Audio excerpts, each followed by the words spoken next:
Hey everyone, have you ever wondered how to turn your worst days into your biggest strengths? Stay tuned to find out.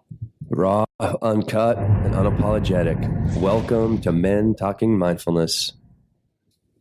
Hey everyone, welcome back to another episode of Men Talking Mindfulness. Today we're chatting with Brett Cotter, the man behind Stress Is Gone and the author of 3 Keys to Managing PTSD. And Brett's been in the game for over 25 years, helping people turn their trauma into triumph. And today he's here to share some of his magic with us. Brett, welcome to the show, brother.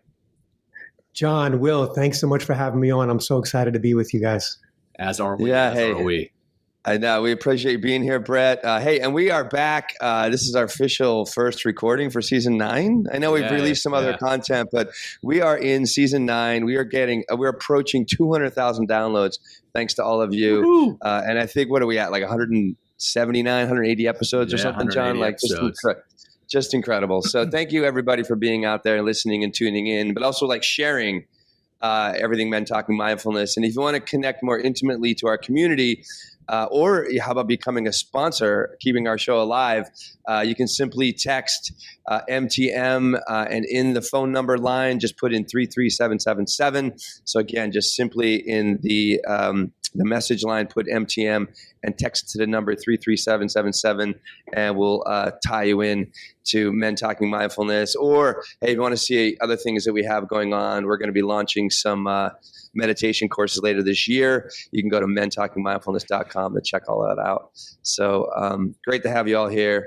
Brett, awesome to be here. Well, same deal, man. We're going to do, even in season 9, as I got fruit flies, flying around. Right, so I'm going to be like, anyway, I know I'm being mindful and not being stressed out with the fruit flies. We're just going to do a 1 breath grounding practice, and maybe the flies will get out of my fucking face.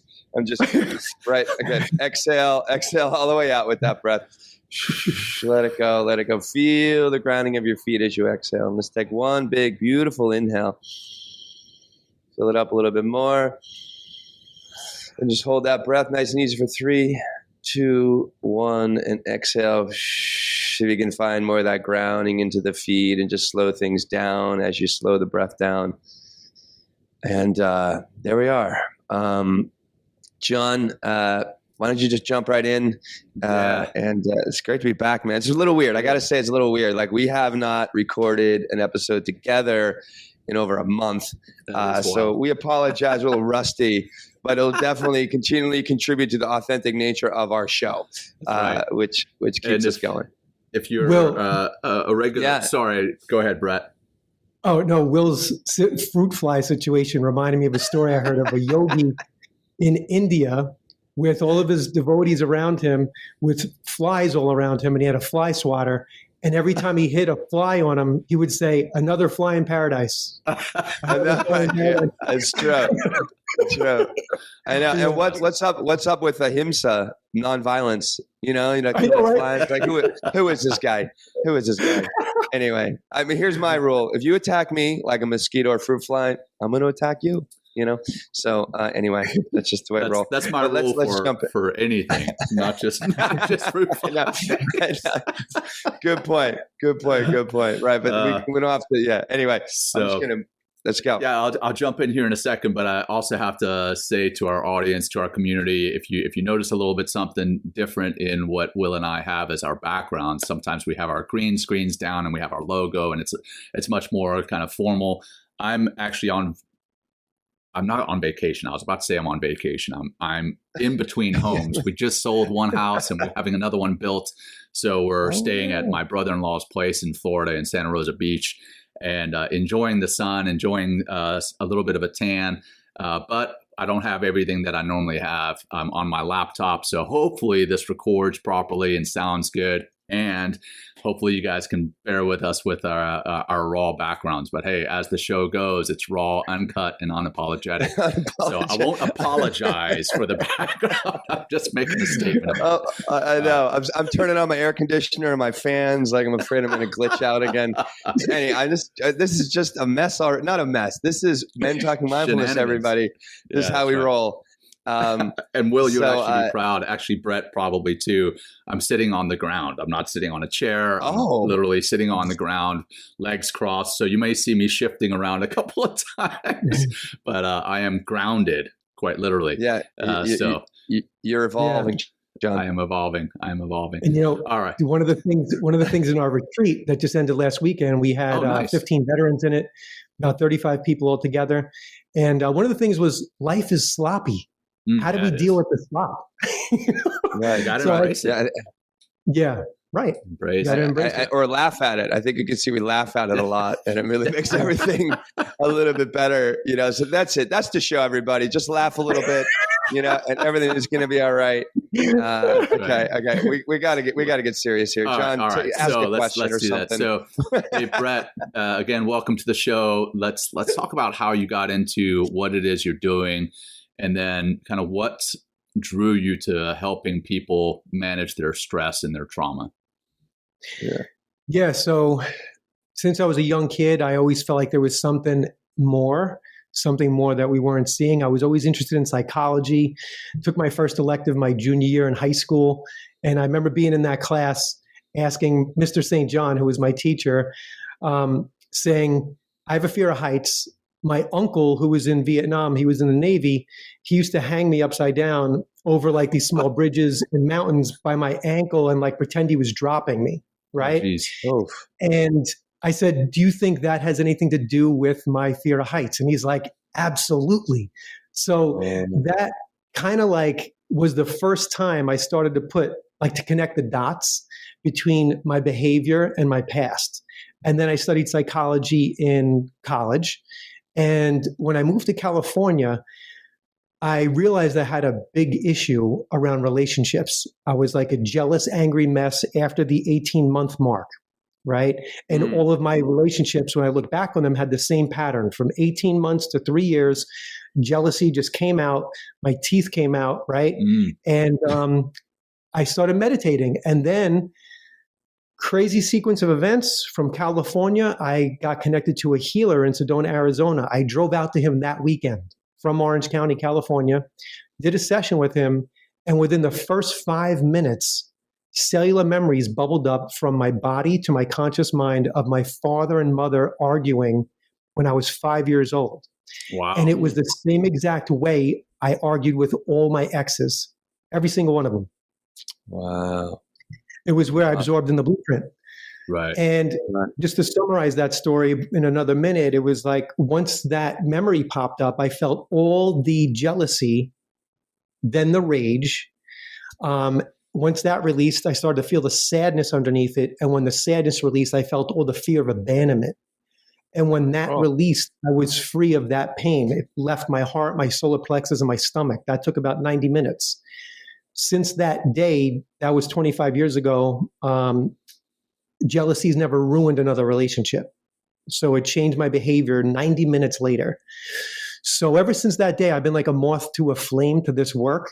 I learned from him for a few years. I learned from a Shaolin Grandmaster from China and a number of other really talented people. In my past. Nice. Beautiful. Wow. I mean, what a story. And it's incredible what the body holds on to that we're not aware of, right? The body keeps the score. I'm sure all three of us have read that. But also once you release it, how powerful that is for you to move forward. It's truly like we're carrying this weight on our shoulders, and it slows us down, bears us, or weighs us down, and dropping that rock. Now we can move forward and feel so much lighter. That's awesome, Brett. Great to hear. Yeah. Thank you. And from hearing you talk about it, and I see kind of like Will right there too, the three of us know what that feels like when we drop that weight. And it's almost like you didn't know you were carrying that much weight until you let it go. And then you're like, oh, wow, this is what it's supposed to feel like without it, you know? Right. Exactly. Exactly. So how are you helping people drop that weight, just like, what are some of the common, I know we're getting way off schedule here, John, as far as questions, but so what are some of the, because you work with a lot of veterans, which I really, John's a veteran. We have a lot of veterans that are connected to the show. And, veterans carry a lot of trauma, PTSD. What are we also calling it, John? I like it. Post-traumatic stress injury, right? PTSI as well. And I mean, are you able, with the work that you're doing, to, help to release some of that burden, within that 90 minutes, or does it take a little bit more time, or everybody's a little bit different? So walk us through that a little bit, please. So in a nutshell, what I do is when I'm with somebody, I ask intuitive questions to surface the core pain from their cellular memory. That takes about 3 to 5 minutes, sometimes even quicker. Yeah. And then I guide them through these words that release the pain from their cellular memory and from their body. And when that happens, it shakes free from their central nervous system. And it's like we pluck the trauma memory from the amygdala and pull it into a pleasure center as they're expressing all their pain, and then they call in their higher power. So in a nutshell, I surface the pain from the subconscious, I call in the higher power, and we merge it together. And once you activate the subconscious and we start to use these higher power affirmations, you actually feel the layers of pain releasing from your body. And that's when it becomes real to the individual. Whether or not they believe in a higher power, it doesn't matter. I use the word that they have an affinity towards. So some people don't believe in a higher power, but they'll acknowledge that the universe exists. So we'll use the word universe where you would normally put in the word for a higher power. So it's almost like they're commanding the universe to shine light through and unlock and release the area of the pain inside their body and inside the old memory, and reclaim their true identity. And when I guide them through that, through words, and they're repeating after me, they're claiming their stake in this reality, unlocking and releasing all the old emotions that were trapped in the temporary in the back of the psyche. Wow. What about, like you mentioned twice now, and it's something actually kind of new for our community. It's like we're at this, what'd you say, at the cellular level or embedded, and how does so why that term, and how does that kind of help us to really understand what trauma or what this burden is? Because when you say that, it sounds like it's really deep inside of us. So you can just kind of maybe help us to understand what the basics of your approach and on that deepest level of our biology? Yeah. So I like to think of trauma and our kind of perspective on reality and our body as like an iceberg, right? So if you have an iceberg like this, right, you have the big part of the iceberg on the bottom, and right above the water line, let's say the water line's right here, right? Right above that is all the stress that we see and that we're aware of, okay? But it's the ice below the waterline down here that sunk the Titanic. That's below the conscious level, okay? So we might be aware of, 1 or 2 traumatic memories, or maybe a slew of traumatic memories. It depends on our background. But we have these triggers like our spouses, work, finances, feeling like nothing's supporting us, feeling all alone. And it all comes down to the traumas we endured that are stored below the conscious level and the core beliefs that were stamped and imprinted on those traumatic memories. Those core beliefs are, I'm all alone, no one's here for me, the world is not safe, I'm not safe. And then that makes your comfort zone about yay big, right? So what we do is we dive into the tension. We start to unlock it and release it with 3 things. The touch. So we touch the area of the body that's holding the cellular memories. Every time you have an emotional trigger on your stress, like your spouse, your kids, your parents, your job, a coworker, a supervisor, an emotional trigger. I'm not talking about sitting in front of a computer and your back hurts. I'm not really talking about being in traffic, but I'm talking about one of those emotional triggers. You're going to have an area of tension inside your body. That area is exactly where the cellular memories are stored. So when you touch that area with the calm cells in your hand, now you're starting to create an equilibrium from those very stressed cells to the calm cells, and you create a connection. So now those cells that are holding the old memories feel that there's a connection. Now you start breathing deeply and slowly. Now you're breathing right into the tension. So now those old cells that hold the fear feel connected, and they're receiving oxygen. So now they have life force and they're connected. The third thing we do is use a mantra, the I'm okay mantra. We say it once per breath. So one time per breath, you would just touch, breathe, I'm okay. And it's a very slow cadence. Breathing again. Mm-hmm. I'm okay. We'll do one more.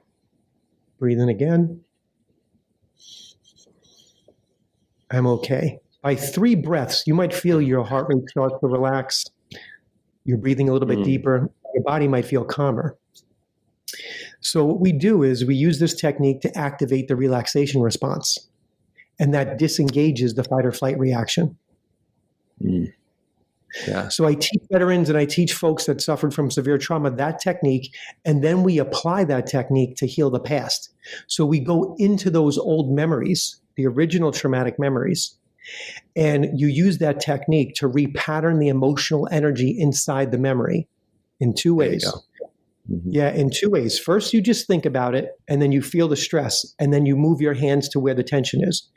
And you think about one of the more stressful moments in the memory, and you just hear yourself saying, I'm okay, in the back of your mind. You do that for about 10 minutes, and you start to feel the tension release. But then you take it a layer deeper, and you imagine yourself inside the stressful memory, breathing deeply and slowly, once per breath, saying, I'm okay. You see yourself doing that inside the memory. When you do that, you are releasing the stress and the tension, not only from the cells, but from the back of the psyche from that old memory. So that when you reflect on that memory after this session, it doesn't trigger any emotion, any tension, any tightness in the body. And when that happens, I refer to that memory as resolved. You've resolved that original trauma when it comes to mind, and you reflect on it, and there's no reaction anymore. Wow. And the triggers that might have brought that up don't, are those triggers no longer triggering or That is an awesome question. So I want to share some feedback from a veteran from a few years ago at one of our retreats at Omega.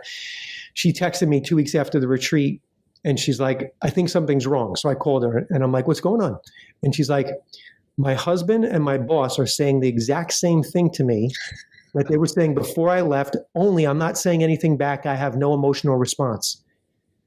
And I said, well, tell me what's happening if I'm a fly on the wall. My husband will come into the room. He'll say what he was normally saying that would trigger me, get a reaction. We would fight. And I just look at him. And I'll say, how do you feel? She's like, I feel just kind of clear. Like I don't even care to engage. And I'm like, okay, is that better than the fight? And she's like, yeah. I'm like, okay, you're exactly where you need to be. Like that's the result that we're going for. And the idea is this. If you have a dance partner in this karmic stress dance that we're doing with our spouses, our supervisors, our colleagues, our kids, and then all of a sudden you stop dancing, guess what? The dance is over, right? Yeah. It only takes one person to break the chain. And the way I explained it to her was, we emptied the tank that was fueling your side of the reaction. We went into the source and we expressed it all and let it all go. We accepted it, expressed it, forgave it, and released it. So when your husband and your supervisor comes back in and says the same thing, there's no spark for the engine, right? There's no ignition. So the way I look at it is going back to the iceberg. If you melt down from the center of the iceberg underneath the waterline, you melt that down, what's going to happen to the triggers on the top above the waterline? It's going to disintegrate and dissipate into the water, right? Now, we're always going to have stress, and that's why Stress Stopper Breathwork is a really good technique to practice at night when you're going to bed and when you wake up in the morning. Yeah. I want to come back to that here in a second. Just a lot of our audience may not know what you mean by that. But what about generational trauma? Will and I have had multiple guests on the show that have spoken about the generational trauma, right? I could live my life. I got it. Very, very unlikely. What's that? Oh yeah. No, I got. I have that. I have that shit. Yeah. Go ahead. But we could live our life theoretically without experiencing any trauma ourselves, but we carry that trauma from our mothers, our fathers, and generations before. Does this work on generational trauma? Yeah. So the beautiful thing is when you're facilitating the energy, you could point it at any time, space, dimension. It doesn't matter where it's coming from. So the way I look at our bodies and our DNA is these are like karma bags, right? We are just here for a short sliver of time. we're just renting this karma bag, this right. thing, right? This bodysuit. We're renting it for a sliver of time. But hundreds, if not thousands of years of pain, trauma, and stress is passed down from our ancestors to the previous generations to right now. So ultimately, I feel like our soul is like a marionette puppet to all of the reactions programmed into our body and into our DNA.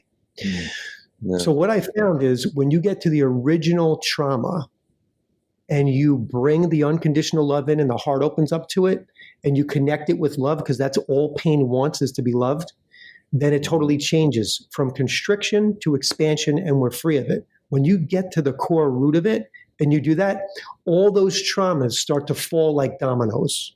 But you have to get to the original one. That it's like building a house of cards. That's what I feel our psyche's like, with all these stress stored in our body. When you get to that central card towards the bottom middle and you pull it, everything just implodes as we let it go.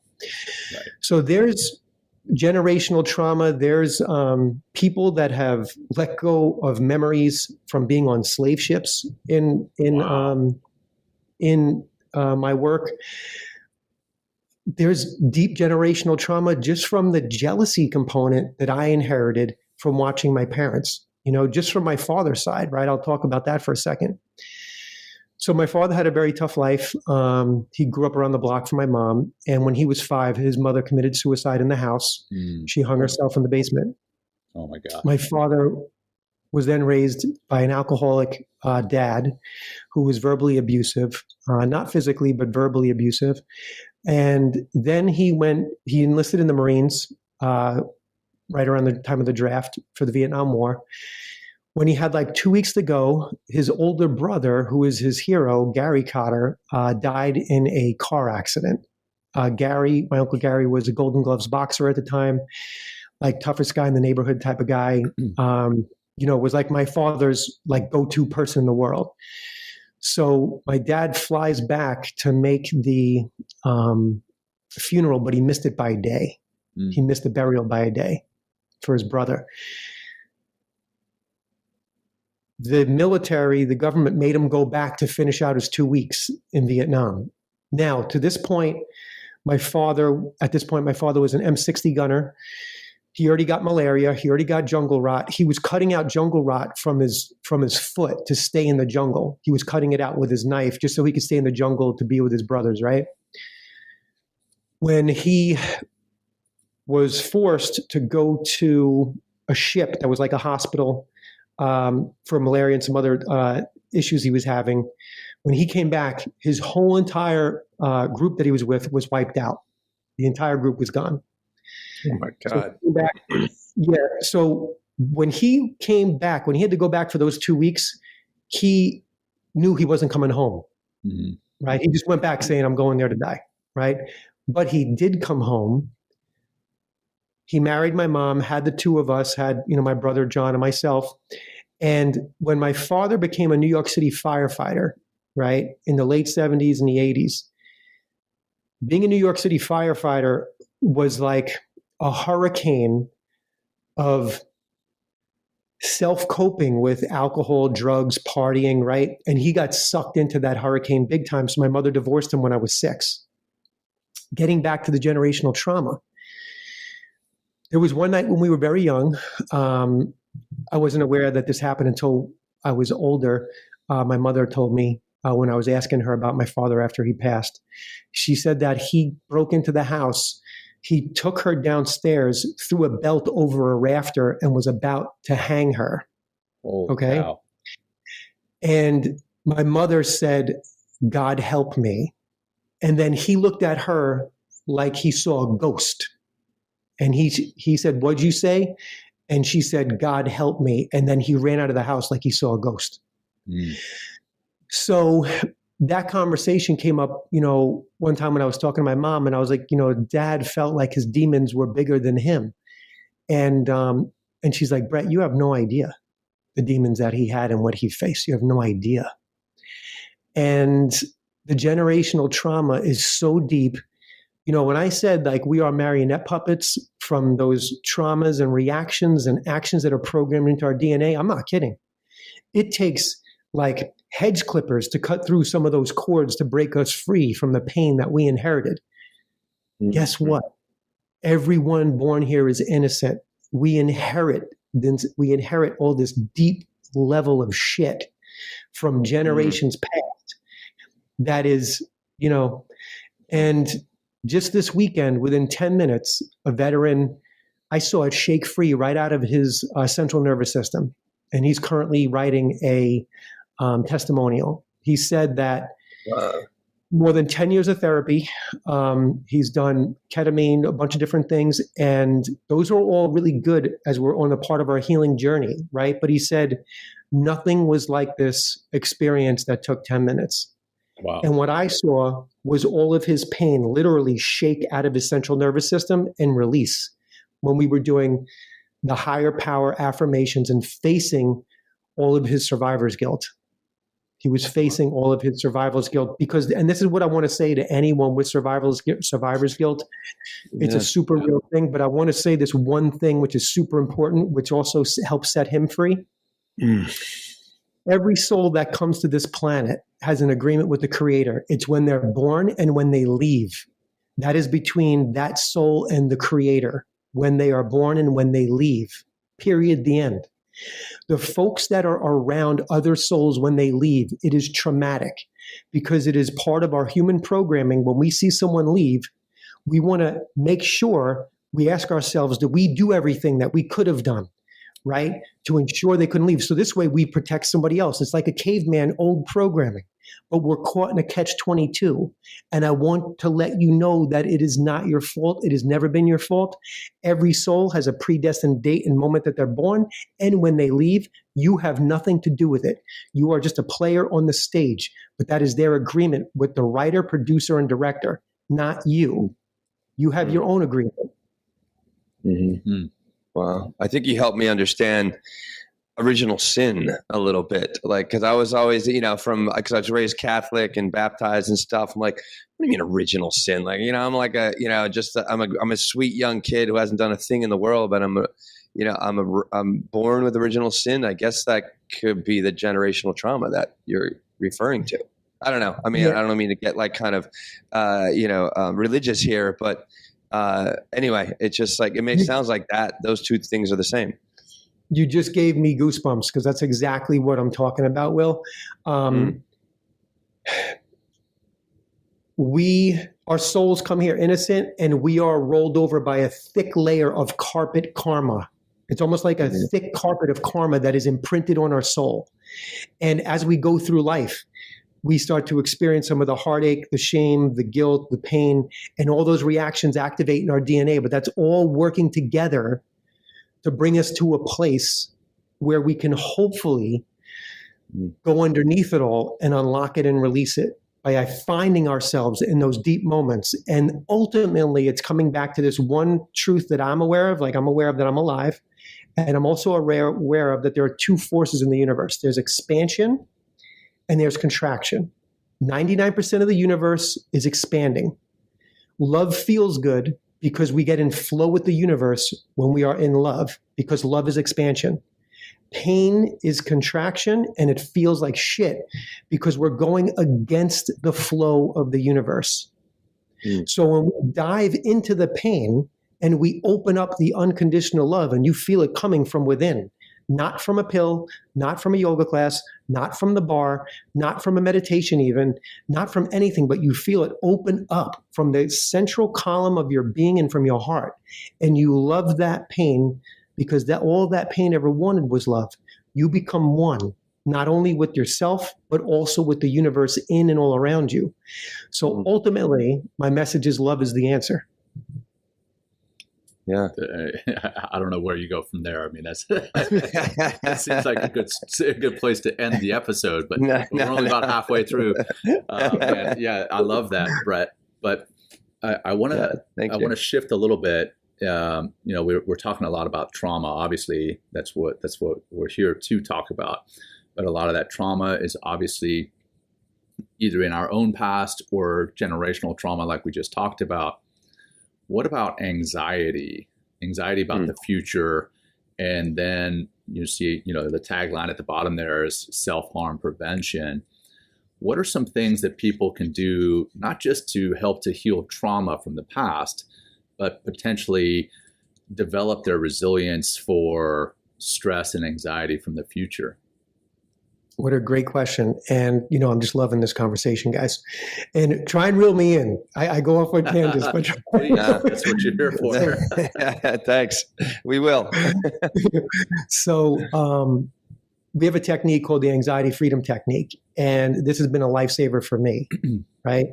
Because I've been going through a lot with my son over the last, 18 months or so. He's, from the time he was 17 to now 19, it's brought up a lot of anxiety in me, right?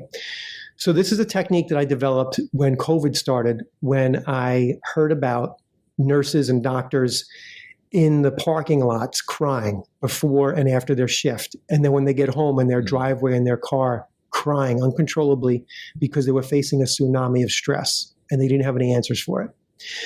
So this was the answer I came up with. And I sent it out to the American Nursing Association and all the different state representatives right after like 3 months after COVID started. So long story short, here's what I want you to do when you're feeling generalized anxiety, or you feel like you can't sleep and you have that pit in your stomach or in your chest, and it's just you're anxious and you don't know why. I want you to take a piece of paper. I want you to write out everything that's freaking you out from 1 to 10, list it all out. Then I want you to look at the list and circle the one thing that's freaking you out the most, that one stressor that's freaking you out the most. And then ask yourself these 2 questions. What's the worst case scenario of that stressor? And then ask this question. What's my biggest fear about that worst case scenario? When you do that, you surface the core fear that's fueling your body's stress. This is what your cells are stressed out about. Okay. Now you're activating the subconscious. Okay. You're probably going to cry. You're going to feel everything is on the source. Okay. I want you to touch the tension, start breathing into it, let the emotional cake bake, start expressing it. Okay. And then I want you to do a simple technique that I teach in the workshops. You just say, whatever your higher power is, I'll use the word source, right? Source of the universe. Source, shine your light through all this pain in my heart. Unlock and release the fear of losing him, or whatever the fear is that surfaced. I reclaim my true identity just as the Creator created me. And then you breathe deeply and slowly, you let more layers come up. It's like peeling back an onion. Okay. Then when the next layer comes up, you express all the emotional pain, and then you do it again. Source, shine your light through all this sadness in my solar plexus. Unlock and release it right now. So you're commanding the greater part of you to work through and release the tension from you. So that's what we do with anxiety. Man, I love it. And then I want to take that one step further. And we just had a conversation about your father's father? No, sorry, father's mother who hanged herself. Mm-hmm. Let's talk about self-harm prevention and suicide prevention. And I know in your PDF that you sent us to kind of prepare for this show, you talk about the SIG suicide prevention protocol. Can you talk a little bit about that self-harm prevention and that suicide prevention protocol? Yeah. So it's the Stress is Gone Suicide Prevention Protocol. This came about when the Department of Veterans Services Commissioner James Hendon invited me and my wife to this veterans event at Citi Field where the Mets play. And it was all like New York City, tri-state area, veteran service providers and veterans, right? So I met the CEO of another really amazing nonprofit in the New York City area. And he said, look, we have 6 suicide prevention specialists that work our hotline. They don't feel very confident handling suicidal ideation with the veterans on the phone and they encounter a lot. Is there any way you could train us? And I've been wanting to train a suicide hotline for the last 15 years. Okay. I could never get anyone that ran it to bite on my pitch, right? But now I have a company asking me. So I dove in, created the whole protocol in about a month, and then we trained up their staff in about 3 weeks. Nice. So the protocol, I researched the best practices of what's happening today. And then I looked at all the stress is gone methodologies and I married them together and honed it and dialed it in to something that is saving lives in such a beautiful way. So I call it CPR for folks suffering with suicidal ideation. And it's compassion, presence, and relaxation. Okay. Typically, when you call a suicide hotline, the person's trying to figure out, are you looking to talk? Do you want services? Or do they have to call 911, the police, or an ambulance, right?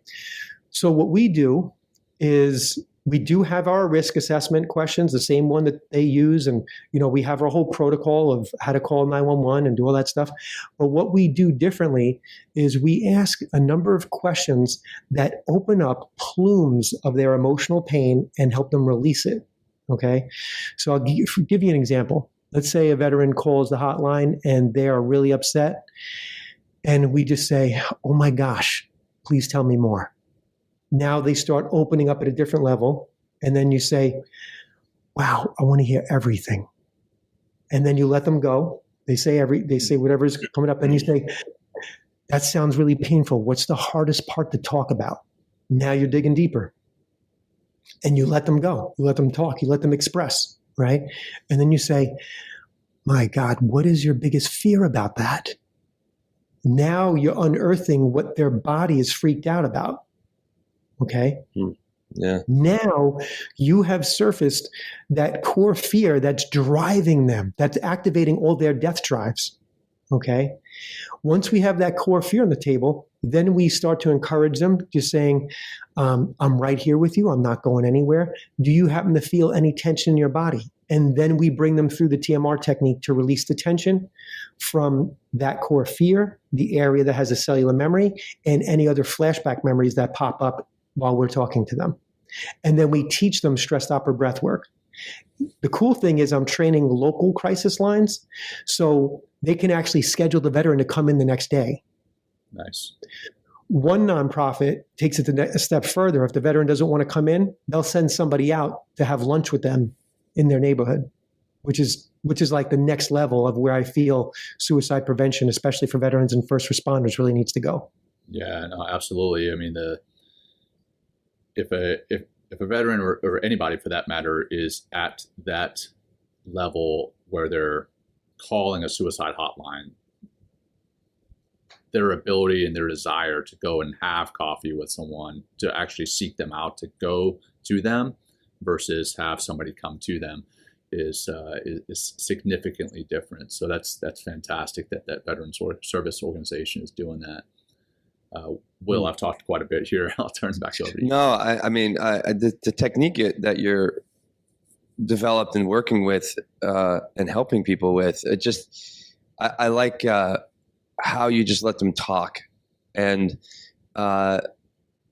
when, and you're like kind of letting the energy out. And when you talk, also, and when you're really talking from a very raw place, it's like, coming from the kind of the yoga work that I do and the understanding of yoga and the chakra system, the energy system is like when you're expressing your voice, you're actually beginning to also open up and speak from your heart. And it just seems like this is just such a very, obviously it's an impactful way to kind of just bring some clarity around the suffering that you're experiencing by energetically expressing what that is by speaking of it. And then but also and as they speak of it, the crisis hotline person or whoever, the therapist or something like that can really get clued in to really how to help them.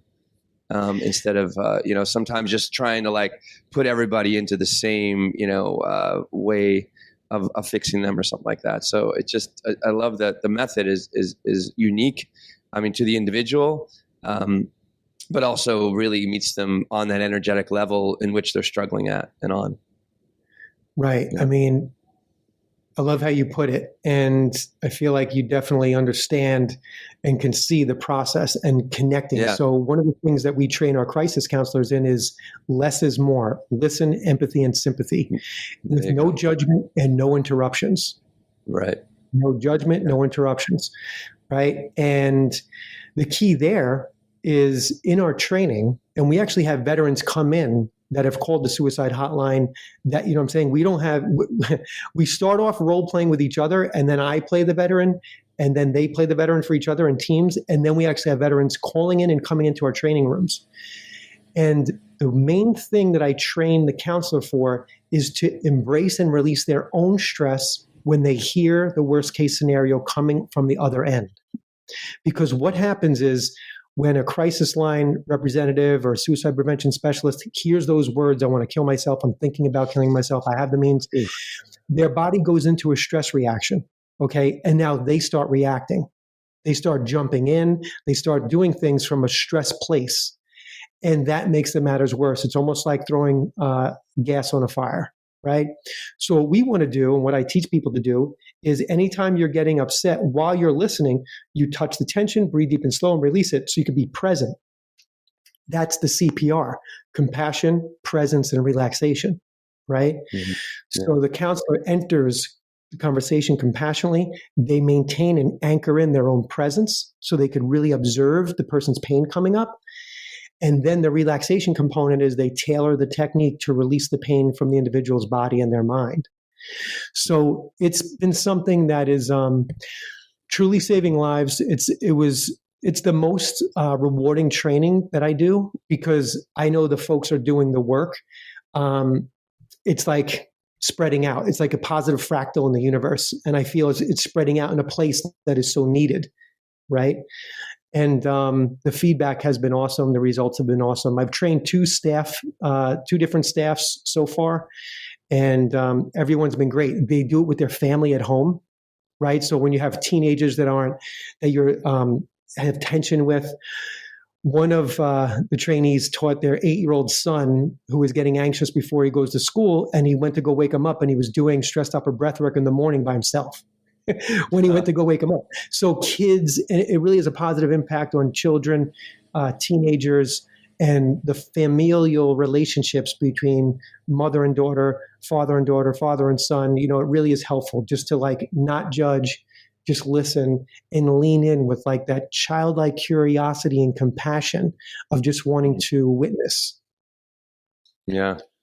Right. Brett, you mentioned Stress Stopper Breathwork a few times. What exactly is that? How does it look different from any other breath work? Can you explain that for myself and Will and obviously our audience as well? Yeah. So we'll do a deep dive on it. I touched on it a few times. So back in the day, when I started coaching people, I was focusing on helping them heal that original trauma, let's say with their mother, that was repeating on how they related to women, right? And it was just a big trigger. Then we would heal the original trauma. They would come back to me and say, this was amazing. I'm not, triggered by my spouse anymore, but I'm at work or I'm in my commute and I'm getting anxious. I'm waiting in a line, at the bank or in the food store, and I'm getting anxious. What do I do? So I created Stressed Upper Breathwork when I was looking at that choking sign in a restaurant, like it says what to do if someone's choking. I'm like, we need one for stress. So I looked into it. No, there wasn't any. So I made it. And that's what Stressed Upper Breathwork is. So the first step is you touch the tension. The second step is you start breathing deeply and slowly. And the third step is once per breath, silently say, I'm okay. You repeat those 3 steps together, breathing deeply and slowly until the tension goes away. Okay. Now, the first step is very important. The area of tension when we're stressed is where the cellular memories live. Touch is very healing. There is endless amounts of healing techniques. I'm sure that all 3 of us are aware of that heal just based on touch, right? So when these calm cells touch the tense cells, there's an equilibrium that comes about, a balancing. Right. And it helps our cells come back into homeostasis quicker. When we are stressed, the cells that are holding tension, the cell membrane is very thick. So oxygen cannot get in or out. But as we touch, and we start breathing deeply and slowly, the cell membrane starts to get to its designed state. So oxygen can pass through in and out of the cell. Okay. Mm-hmm. So that's one thing that happens. Now, our stress and our fear, it feels connected through the touch. It's getting the life force that it needs.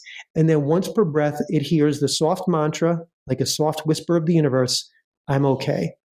Yeah. The I'm okay mantra is the reverse logic that programmed our fight or flight reaction, which is I must run or fight to stay alive. So it's like throwing 3 monkey wrenches at the same time into our stress reaction. So that's why it works so fast.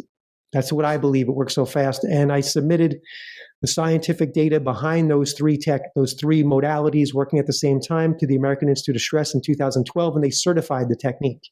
Oh, nice. Wow. Yeah. And that's the same technique that you mentioned at the beginning, right? For acknowledging the trauma bubbling up, knowing where it is, and putting your hand on it, putting a touch on it, then breathing, and then I'm okay. So you can use the same thing for trauma as you can for stress, or rather you can use the same thing for stress as you can for trauma. Let me say it this way. Stressed Upper Breathwork is the best duct tape in the moment, right? It's the best duct tape in the moment. It works, but it doesn't address the core. In order to address the core, we have to express our feelings. Okay. Right? Mm-hmm. Right now, I'm feeling all this sadness in my heart. Then you breathe deeply and slowly. You let it get a little bit bigger. You'll actually feel the tension expand as you're breathing into it. Then you would try to tune in right underneath the sadness and express from there. It feels like X, Y, and Z. It was triggered by my spouse, or it was triggered by my son or daughter. It might be related to, and then you think back to the household you grew up in, and now a whole nother layer, like a deeper gear, emerges with more feelings and more emotions and more fears.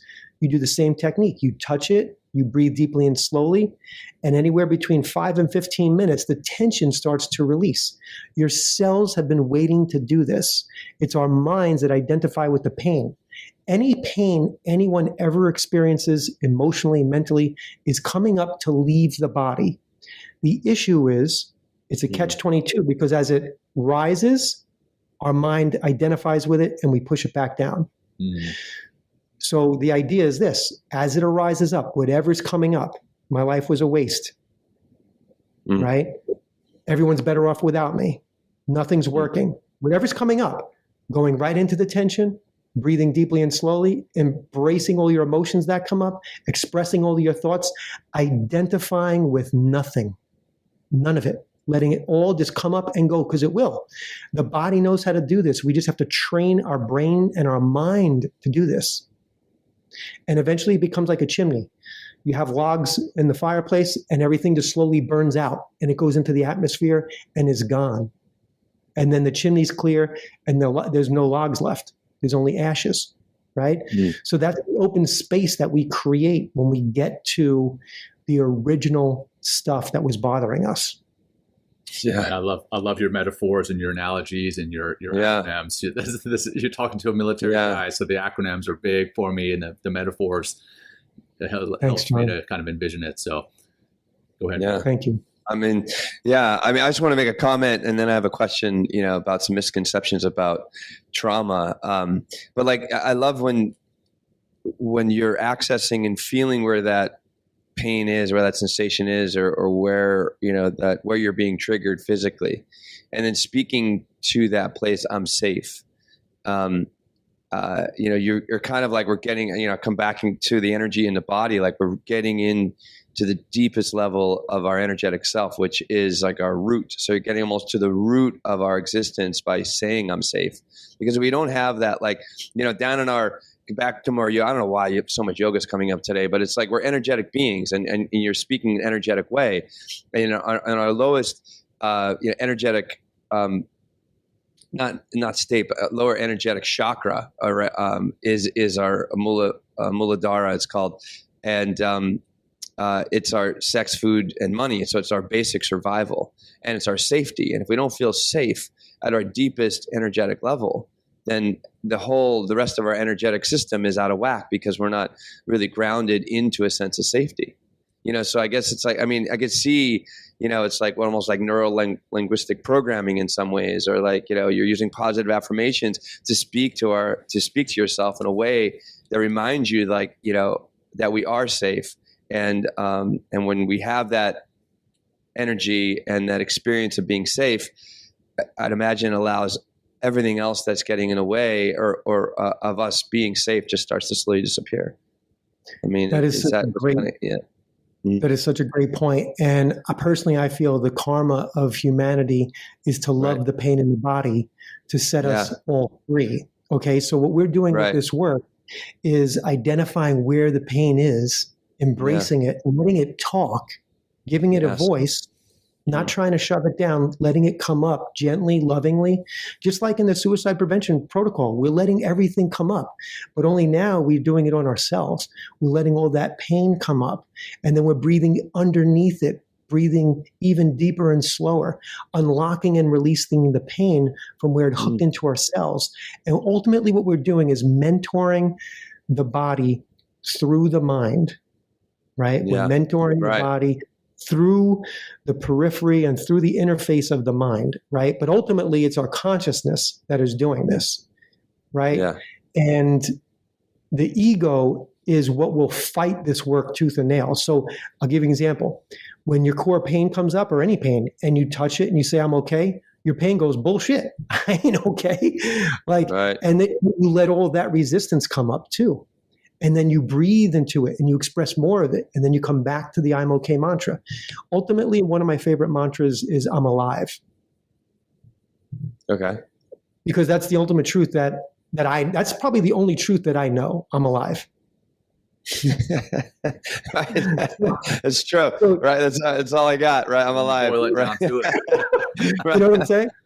Yeah. So people ask me how you do it. I'm like, I'm alive.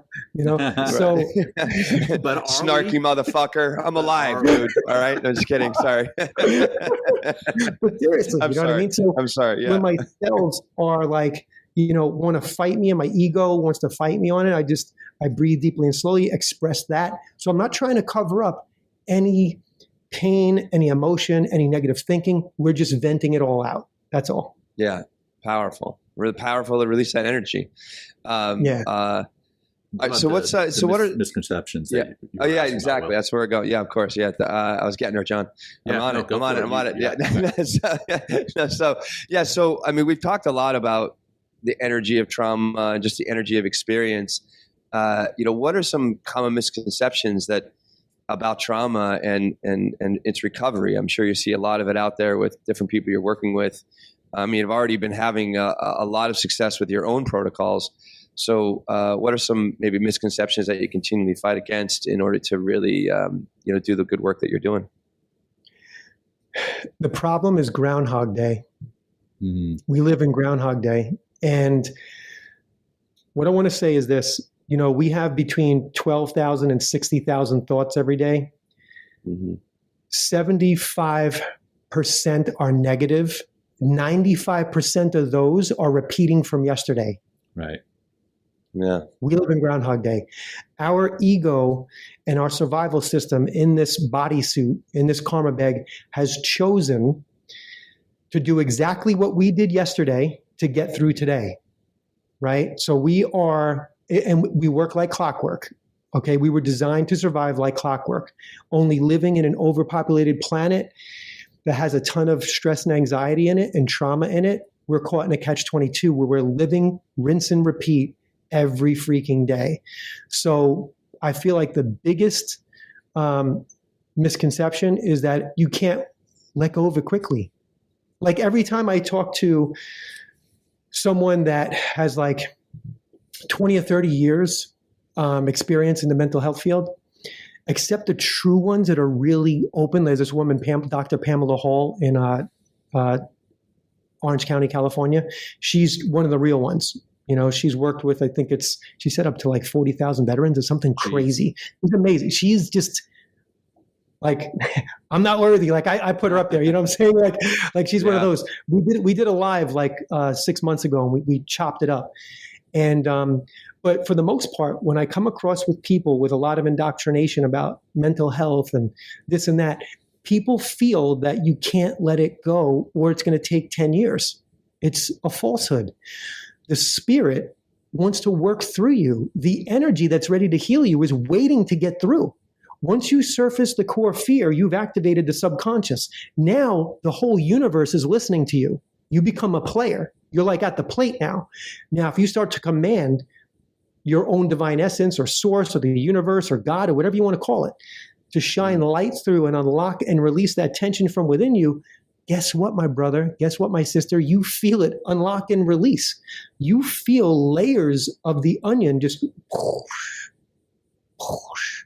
So it doesn't take long. I had a woman, a Navy veteran, scheduled an appointment with me. It was like maybe a year after COVID kicked in, and I was really busy. And I sent her this link to my a YouTube video that I have out. It's a half-hour link. It was for people that had a long wait to get to me. And it's like having a half-hour session. So she scheduled a session with me a week out. She was in a lot of pain. I said, hey, watch this video. It'll take the edge off. She emailed me the next day and she said, Brett, I'm canceling my session. I don't need to do it. She's like, the anxiety's gone, the pain's gone.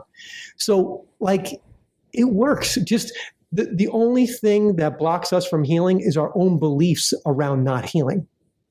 That's it. Wow. There you go.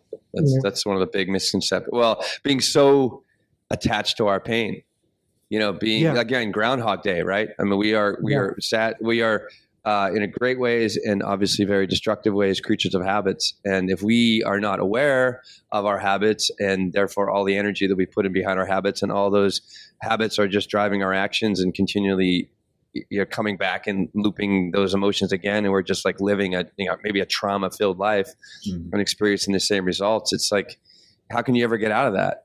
But then, So Will, you hit the nail on the head about, becoming aware of our behaviors and our actions and our reactions, right? Yeah. It was 12 years ago, I created PTSD Free. It's a mobile app. And now we just upgraded to PTSD Keys. But one of the functions is the app asks you 3 questions, right? And then it predicts your stress reactions with an 85% accuracy rate, and it pings you 3 minutes before you get stressed with Stressed Upper Breathwork. So when the trigger shows up, you're calm and you're grounded and your consciousness is anchored. So when that reaction kicks in you, you have an open doorway to make some choices now.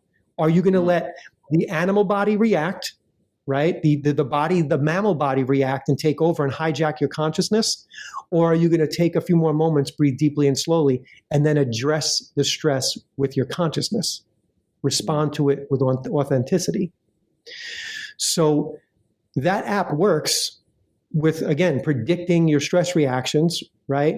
With a very high level of accuracy. All the app asks you is, when are you most likely to get stressed out, right? And you take one stressor at a time. Let's say it's with your spouse.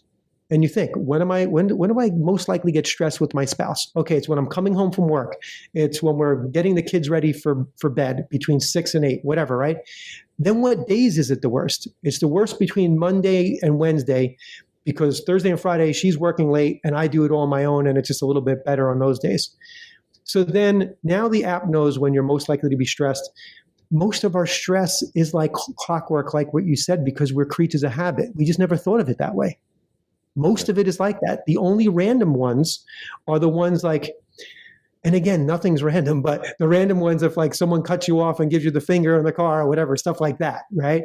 Those are the ones that are kind of unplanned, right? But for those ones, we have one touch functionality where you just touch the icon on your phone screen and then automatically you're breathing deeply and slowly with the app with one touch. So it's really just bringing more consciousness and more awareness to when we're stressed. Right. That's really cool. Yeah. Is there, or are there any plans on integrating that with any type of wearable technology? Like Will and I both wear this Whoop wearable that obviously tracks our heart rate variability, those types of things. Would it be something that they could integrate with some technology? So if that random stressor happens, like that jerk cuts us off in traffic, or they flip us the bird, and then we feel that stress, could it pick that up? Yeah, so this is really cool. A Marine was in a one-day workshop I did about 9 months ago, and she had, what was it, the Aura. ring. Aura ring, yeah. And she came up to me after the workshop. She goes, "Look at this. Look, here's the printout of what happened. Like here was the chart." Yeah. So when we were doing the stress assessment, her stress went all the way up, and then when we went to as we were expressing it, it went all the way down underneath restore mode, which is all the way at the bottom. And then she went up a little bit from restore, and then we ended the workshop. Right. So I feel like the wearables and stuff like that. There's like a whole untapped universe for the stresses of going to tech. Yeah. So what I'm working on now doing is, and it's kind of been an uphill battle, is trying to find an investor to work with us, to partner with us, so we could actually create new apps. Because I'm like, robbing from Peter to pay Paul to do all this stuff, right? It's just me and my wife, kind of like like the Wild West, doing the retreats and creating the apps, and so we're looking to really find an investor that can partner with us to help create the next phase using some new AI stuff with decision tree stuff that I've created from my coaching, to that we could like just duplicate it and have it everywhere effortlessly. So we're not into the wearables yet, but that's in the near future. We're just trying to get identify the right investor. So my next question is somewhat related to that, right? The wearables track us and may be able to predict based on your app. It also let me just say, John, the Whoop actually tells me my stress levels sometimes, which is interesting. But plus what Brett was saying is also, if it knows my time of day, knows my actions, knows like typically the kids are coming home at this time and I'm usually a little ramped up, maybe that's like you get the recipe or something like that. But anyway, John, we're creating the technology right here. But that's right. Hey, everybody, I need everybody to sign an NDA. Okay.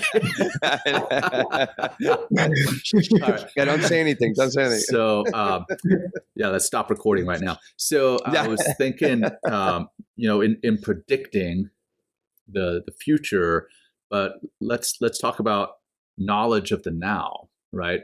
Mm-hmm. What I mean by that is, how can someone be aware of trauma that they've been exposed to that they haven't had bubble up from the cellular level, right?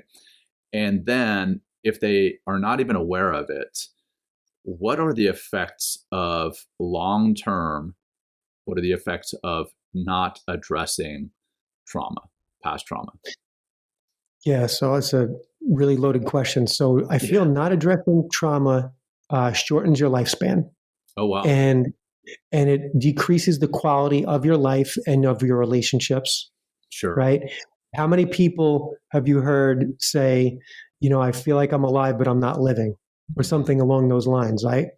Like I'm alive, but I feel like I'm not living. I'm just like here going through the motions. And so it's not a fulfilling life, right? And the way I feel we get to the source is by looking at our trigger, right? And then we use those details as a flashlight to uncover the source. And I'm going to share a little bit of the magic with you right now. So let's say your spouse is your biggest trigger. And I encourage you to write down the days and times that it normally happens or most often happens. This way you're not so surprised by your stress. You're expecting it. Okay? That's part of the same issue. Think about this. Why are you surprised by the same stress hundreds and thousands of times from the same person saying the same things? At some point, the light bulb should go off as we awaken and bring more consciousness to our stress. That's how much it hijacks our minds. So the way we do it is we write down the thoughts and the emotions that we're feeling in the moment while we are triggered and activated by our number one trigger in our life. I want you to start there and write down the location of tension. Then you ask yourself, when's the first time I can remember having this thought and this feeling together at the same time? Mm-hmm. And then you start looking at like 10-year chunks of your life. Me in my 30s, me in my 20s, me in college, me in past relationships, me in high school, me in elementary school. And then the ultimate one, the way to get back there real quick, is to look back on the household you grew up in and answer this question. What was the energy like inside the household you grew up in? Okay. If it was chaotic or stressful, who is responsible for that chaos? If it was your mother or if it was your father, what did you want to say what does your 8-year-old kid want to say to your mother? Tears, boom, you're there in 1 minute. Wow. You let them express it all, and then typically I guide them through an inner child visualization where their inner child expresses everything they ever wanted to say to that parent that took their power away, that disconnected them from love.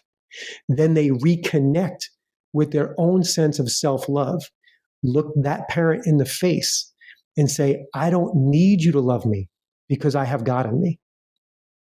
When they visualize this, they are literally, their consciousness is transported back into the household, right? It's like an out-of-body experience. Their eyes are closed. They see everything. They feel everything. And then we anchor in the unconditional self-love from deep within. Then I have them come back to this present time, space, and dimension where we are in our coaching session or in a retreat or in a workshop. And then they open up their eyes and they're a changed human being. Wow, man. Wow. A lot of great work. Yeah. Oh, God. We're getting, yeah. I mean, I'm really impressed with what you've done, Brett. We're getting kind of close to the end here. Should we talk a little bit about, John, little mindfulness and meditation, how it helps or what it does? Yeah. Okay. Because we're men talking mindfulness and we have meditations all the time. We talk about it. So, what do you use or how helpful is, like mindfulness and meditation, in overcoming trauma or being more aware of it? So I would love to hear some stories from you both too, because I have a feeling there's probably a treasure trove in this topic for us all. But just for myself, I'll say from when I first got into meditation, I have like an addictive personality, right? There were points on the weekends where I was meditating for like 8 hours in my first year because I like wanted to dive in. And there'll be times where I was just sitting there and like an old experience will just gently, like the emotional, the energetic imprint of that experience will just float up from the center of my consciousness and I'll see it, I'll acknowledge it, and it'll leave, right? Mm-hmm. So in those cases, like it could be an image of me and my dad or me and my mom or me by myself or something that happened to me. And I feel like when we are in an energetic space of a deep meditation, we're telling ourselves that number one, we're safe because we could sit here with our eyes closed and be awake and not be worried for our survival. So right there, we're throwing another monkey wrench into our stress. So our stress really settles down and our consciousness starts to arise, almost like a flower that arises in the crack in the concrete in the city, right? Or a blade of grass. So that natural consciousness comes up from within us when we sit in a deep state of meditation. And when those old memories come up, or maybe you just feel like a crying for like 30 seconds and then that leaves, everything's just leaving, almost like with that chimney imagery, right? So I was just curious, did you guys ever have anything like that when you were in meditation, or how meditation has helped you all with the traumas that you guys went through? Because I feel like we're in very similar zones, you know what I mean? I've done quite a bit of Vipassana meditation, which is like the 10 days in silence and, 10 hours of meditation a day. And, it's when you really, and it's all like basically the body scanning technique, it is like, most of the 10 days is body scanning. And just by being with things as they are, really getting into a deep state of stillness and peace and relaxation. Physically, there's a lot going on emotionally all the time and mentally. But from that deeper state of physical rest, things would just start coming up from the surface, from deeper within inside me.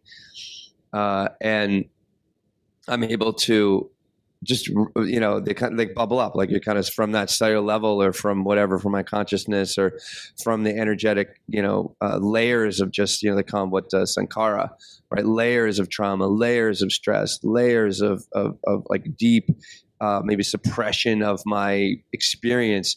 They just start coming to the surface, and me not reacting to them and just like letting it arise and pass away.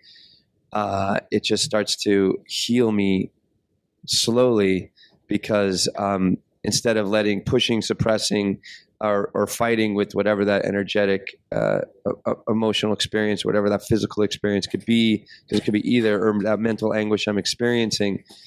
Am I not reacting to it, right? And noticing everything is changing all the time, and just kind of, and it goes, arises and kind of passes away. I'm able to achieve more clarity and just feel a greater state of peace. But I meditate every day because I want to stay fresh. I want to stay clear. But to go into do a really deep, like you're talking 8 hours of meditation, you really get calm mind, calm body, and all the stuff on that side, all the stuff on the cellular energetic level of this, of the trauma or the stress or whatever it is that is agitating us, just starts to come to the surface. And at least it gives us a place that we can observe and we can heal, instead of just, taking another pill or, trying to do another workout or a new workout that is just not really fixing the problem. It's just throwing another Band-Aid, instead of really healing on the cellular and soul level of things. So that was amazing. It's really, yeah. That was amazing. And it just brought up one thing, if I could just share, when you said it bubbles up when you're really deep in there, and it just bubbles up and then it just kind of floats away. It's almost reminds me of the Matrix when Neo and Morpheus are learning how to fight. He's training Neo in the simulation, in that room. I don't know if you remember that scene or if you're into that movie or whatever. Kung Fu. Yeah, right.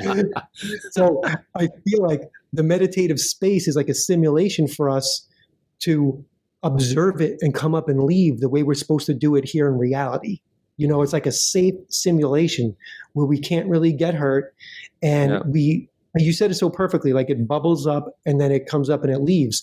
And that's what we're meant to do in the heat of the moment, believe it or not, unless our life is in danger.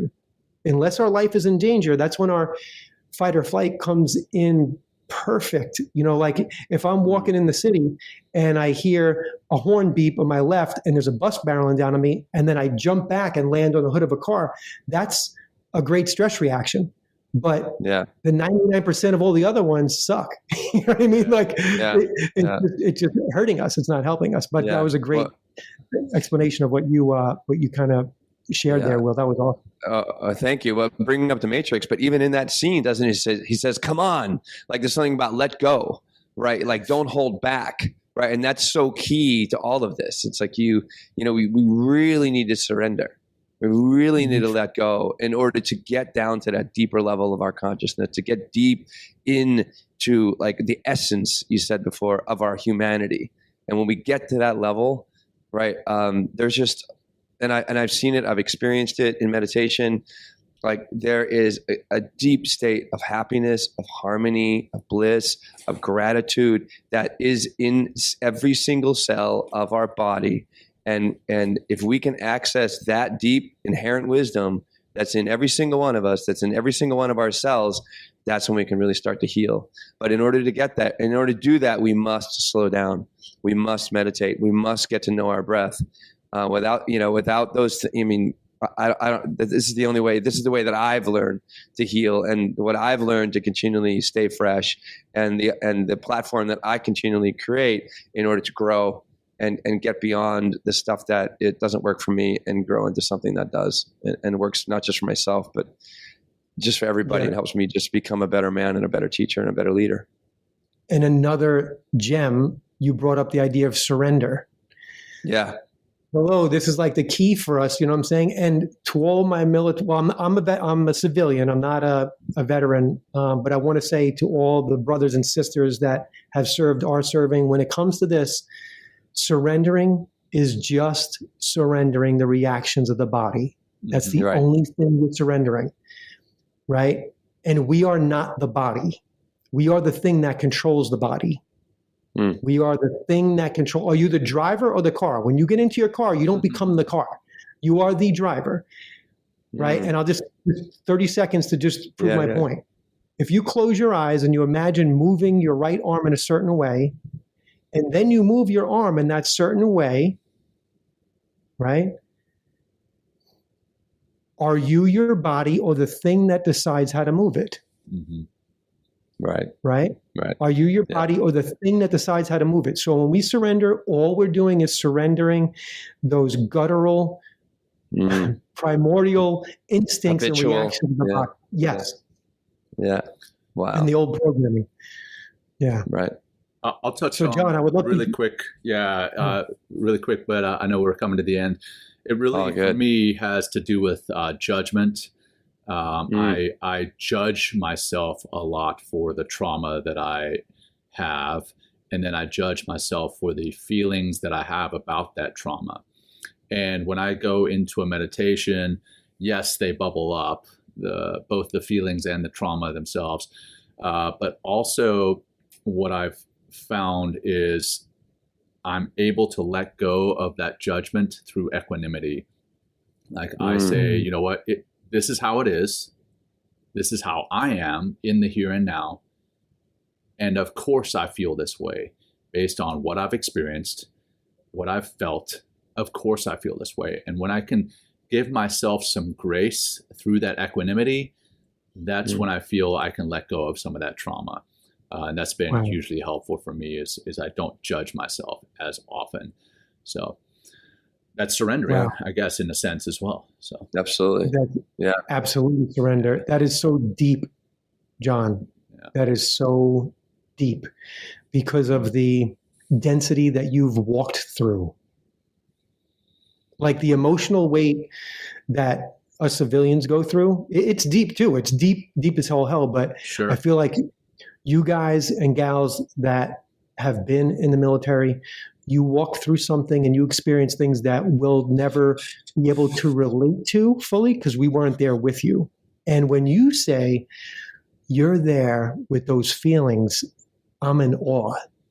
Dude, that's like amazing, man. You're really bringing a ton of consciousness. And like you said, grace, having grace with yourself.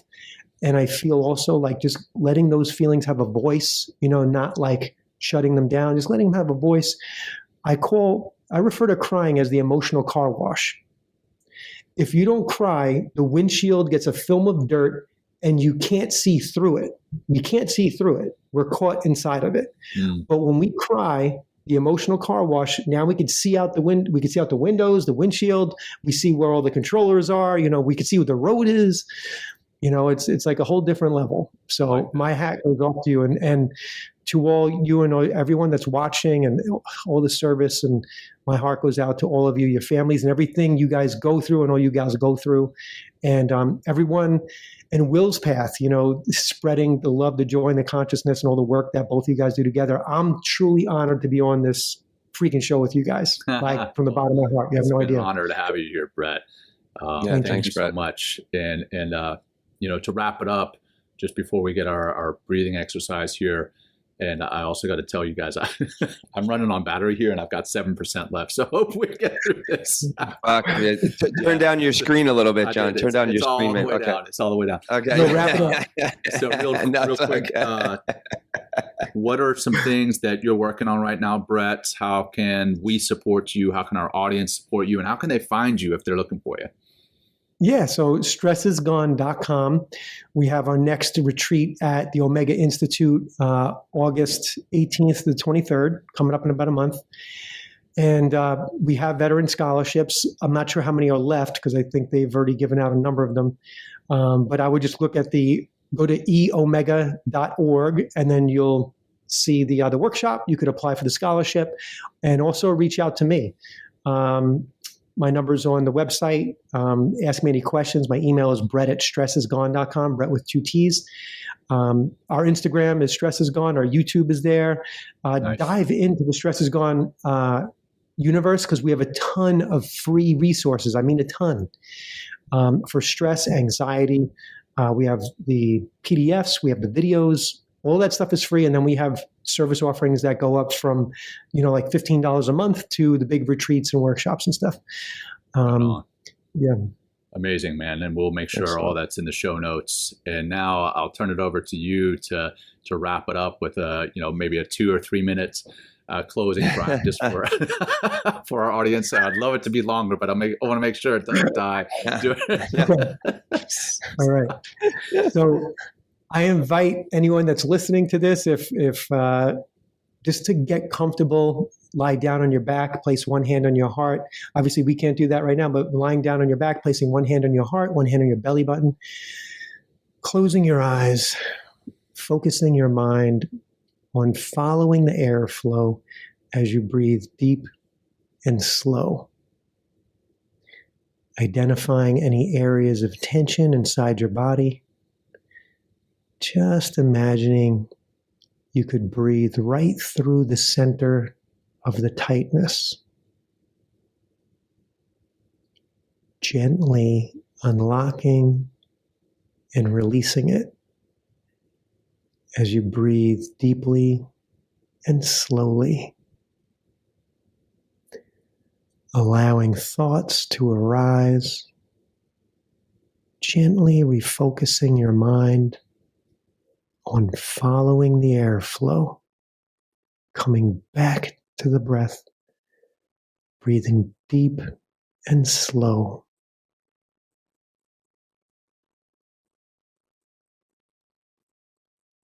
Allowing the airflow to saturate that area of your body. Breathing deeply and slowly. Allowing more thoughts to arise. Disappearing in the distance. Leaving you with a clear blue sky. Coming back to the breath inside your body. Breathing deeply and slowly. Allowing the airflow to go right into your heart. Unlocking and releasing tension from every single part.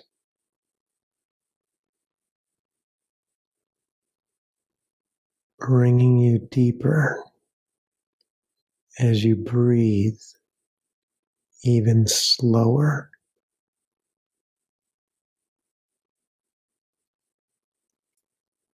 Creating wide open space where there is no such thing as anxiety, and you are completely free.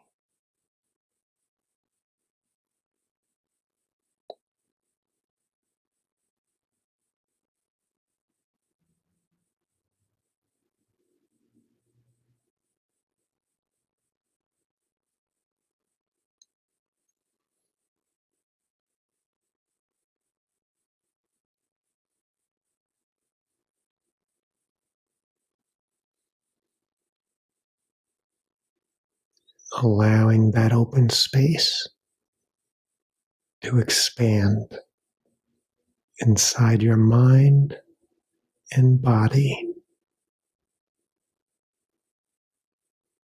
right now.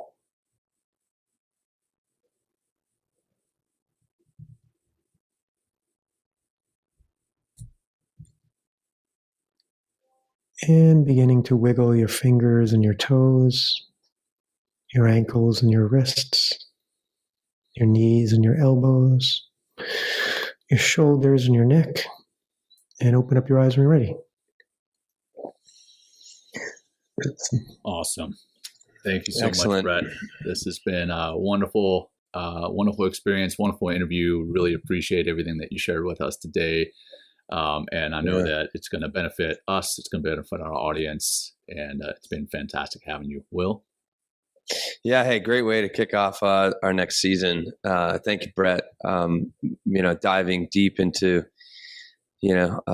something that so many people struggle. We all have trauma, like all of it. I mean, everybody, whether it's like micro traumas throughout the day that we're dealing with, but, to know that there's a path forward and know that we can heal ourselves from within it's so helpful for everybody. And I hope, anyone that's listening, share this. I mean, this is just such a great message, a great, connect with Brett. I mean, Brett's doing a lot of great work out in the world. Maybe get on one of his retreats or check out his book or the app that he's doing. Cause you have the ability, you don't have to stick and be with all the craziness of the mind all the time and all the habits that we've built around, our trauma and our generational trauma and stuff. So, thank you, Brett, for sharing all this. I really, really appreciate what you're putting in the world.